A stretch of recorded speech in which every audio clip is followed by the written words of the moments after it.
Neuro science में concept आता है डोपामिन और सेरोटोनिन का, आपने बखूबी सुना होगा। बिल्कुल। और मैं मेरे हिसाब से बता रहा हूँ, देखिए डोपामिन क्या है, लोग कभी कभार डोपामिन और सेरोटोनिन को एक ही शब्द में इस्तेमाल कर देते हैं, दोनों को हैप्पी हार्मोन्स की क्राइटेरिया में रहते हैं। लेकिन neurological it has been proved by Harvard University also कि डोपामिन और सेरोटोनिन में बहुत फर्क है। अच्छा, dopamine in one word if you would like to define, dopamine is pleasure. Okay. Is pleasure. Serotonin is happiness. Okay. Okay. Dopamine is pleasure and serotonin is happiness. अब आप पूछेंगे प्लेजर और हैप्पीनेस में क्या फर्क है, राइट? तो हमारे संस्कृत में, हमारे सनातन स्क्रिप्चर्स में एक शब्द आता है सुख, यस, और आनंद। आपने सुना? राइट। अब जब हिंदी में भी लोग इस शब्द का इस्तेमाल करते हैं ना, तो कहते हैं सुख और आनंद एक ही है। सही बात है ना? बिल्कुल। लोगों को सुख और आनंद में क्या फर्क है ना, what is the major difference, people are devoid of this knowledge. सुख क्या है? संस्कृत परिभाषा के मुताबिक यदि मैं आपको बताऊं, सुख के पीछे दुख है। सुख नाशवंत है, शाश्वत नहीं है।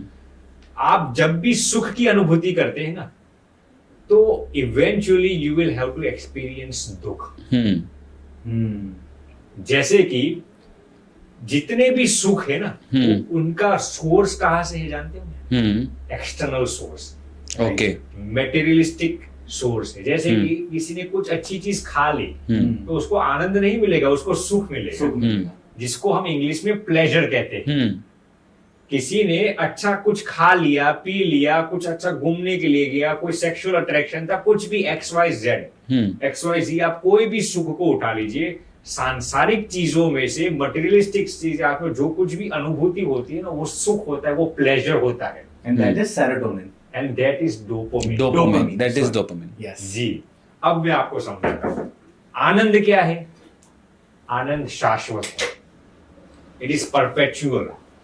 आनंद के पीछे, आनंद का कोई ऑपोजिट शब्द नहीं है। आनंद शब्द का कोई एंटोनियम नहीं है।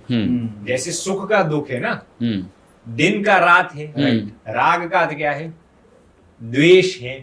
ये सब संस्कृत परिभाषा में इसको हमने द्वंद्व शब्द से पुकारा है। Okay, right. श्रीमद् भागवत जी में इसको द्वंद्व कहा गया है, सुख दुख, राग द्वेष, हर्ष शोक, हाँ जी, दिन रात। वैसे आनंद का कोई ऑपोजिट नहीं है। आप आनंद की जब अनुभूति करते हैं ना, तो आपको दुख की अनुभूति फिर नहीं होगी, क्योंकि आनंद का सोर्स मटेरियलिस्टिक चीजें नहीं है। आनंद का सोर्स, आनंद अंदर से आता है, सुख बाहर से आता है, प्लेजर बाहर से आता है, हैप्पीनेस अंदर से आता है। अब मैं आपको बताता हूं, डोपामिन के जितने भी सुख है ना, वो सब मटेरियलिस्टिक प्लेजर्स है, एक्सटर्नल सोर्स है, राइट। वो सब सुख है, प्लेजर्स है। और सेरोटोनिन के जितने भी सुख है ना, वो शाश्वत है, वो आनंद है, वो अंदर से निकलते हैं। तो अब आपने जो प्रश्न पूछा था कि सुख की परिभाषा क्या है, आनंद की परिभाषा, यही तो परिभाषा है। पूरी दुनिया आज डिप्रेशन के शिकार क्यों होती है? क्योंकि वो डोपामिन के पीछे भागते हैं, सेरोटोनिन के पीछे नहीं। अब आप प्रश्न शायद ये उठाएंगे कि सेरोटोनिन का हैप्पीनेस हमें कहां से मिले? तो सेरोटोनिन की हैप्पीनेस के 2 ही 3 मेन जरिए हैं। पहला है दूसरों की निस्वार्थ भाव से सेवा करना। ओके। ये हार्वर्ड यूनिवर्सिटी का भी ये रिसर्च है, हिमांशु जी, कि जो इंसान दूसरों के निस्वार्थ भाव से सेवा करते हैं ना, हिमांशु जी, उनको सेरोटोनिन, उनके हार्मोन्स बहुत जल्दी रिलीज होते हैं। ओके। और वो जो हैप्पीनेस रिलीज होता है ना, वो शाश्वत होता है। इसीलिए हमें दूसरों की हेल्प करके एक अलग सा आनंद महसूस होता है। दूसरा तरीका क्या है सेरोटोनिन का? भगवान नाम स्मरण। जैसे कोई इंसान भगवान का नाम स्मरण करता है, तो स्पिरिचुअलिटी और दूसरों की निस्वार्थ भाव, जिसको हम इंग्लिश में कहते हैं altruistically you are serving others, selflessly when you serve others, तब आपको जो आनंद मिलता है ना, वो शाश्वत होता है। और इसीलिए ही अमरसन का एक कोट है, you should plant a tree under whose shade you do not plan to sit. आपको ऐसे पेड़ के बीज बोने चाहिए जिस वृक्ष के नीचे, जिस पेड़ के नीचे आप नहीं बैठने वाले, राइट। तो उसमें से जो आपको आनंद मिलता है ना, वो शाश्वत होता है। अब मैं आपको उसको थोड़ी गहराई में ले जाता हूँ। देखिए, रिसर्च ये कहता है कि डोपामिन के जितने भी सुख है ना, मान लीजिए किसी ने ड्रग्स का, अब इसका ग्राफ है, मैं आपको समझाता हूँ। रिसर्च ये कहता है कि जब कोई इंसान अच्छा खाता है ना, कोई खाने का आनंद, तो उसका डोपामिन का ग्राफ 100 तक चला जाता है। ओके, याद रखना, डोपामिन की सबसे बड़ी कमजोरी क्या है? जितना ऊपर जाएगा ना, उतना ही वो नीचे आएगा, और जितना जल्दी ऊपर आया जाएगा ना, उतना ही जल्दी नीचे भी। तो आपको खाने का सुख मिला 100, आपका ग्राफ में चला गया 100 तक, यू हैव टू रिमेम्बर वो -100 तक जाएगा ही।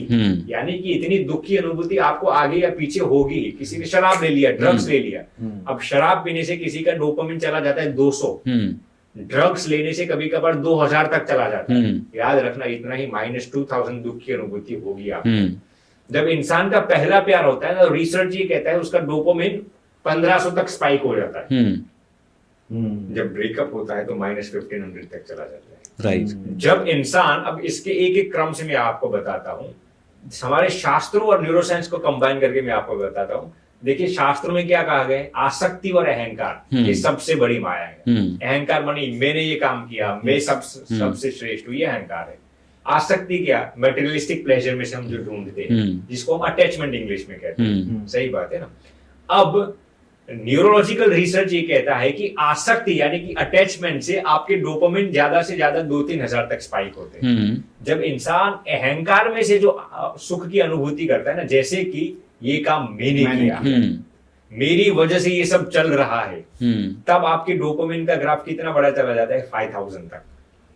अच्छा, याद रखना, ये रियल रिसर्च, न्यूरोलॉजिकल रिसर्च कहता है अहंकार में से जो डोपामिन रिलीज होता है ना, वो सबसे ज्यादा रिलीज होता है, डोपामिन, सेरोटोनिन नहीं। इसीलिए तो हम कहते हैं ना, किसी को यदि आप किसी की तारीफ करते रहेंगे ना, 1 महीने तक खाना भी नहीं देंगे तो भी वो जी लेगा, क्योंकि वो अहंकार में से सुख मिलता है ना उसको। तो रिसर्च ये कहता है कि डोपामिन अहंकार में से 5000 तक चला जाता है। लेकिन याद रखना, इतना ही -5000 होता है कब? जब कोई उसकी कदर नहीं करता, जब कोई उसको प्रेज नहीं करता, या फिर कोई उसको इंसल्ट कर देता है ना, तब जितना बड़ा ऊपर गया था ना, इतना ही नीचे वो अपमानित महसूस होता है। अच्छा स्वामी जी, और किन किन चीजों से ये स्पाइक होता है हमारा डोपामाइन आज की डेट में? जैसे आज के जो ट्रेंड्स हैं, अभी सोशल मीडिया है। जी, बहुत अच्छा प्रश्न पूछा आपने। तो अभी बहुत सारे ऐसे कंजम्पशन लोग करते हैं ऐसी चीजों का। देखिए, किन किन चीजों से आज सही बहुत सही ऑडियंस जानना, जैसे मैंने आपको कुछ चीजें तो बताई, जैसे खाने से +100 जाता है। जब इंसान कोई शराब या ऐसा कुछ पी लेता है तो 1000 तक चला जाता है, ये रिसर्च कहता है। जब इंसान का पहला प्यार होता है तब 1500 तक।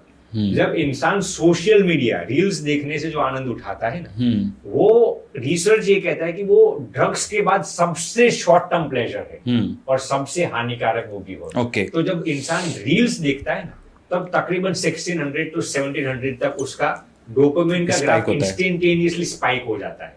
सोशल मीडिया जिसको हम एडिक्शन कहते हैं,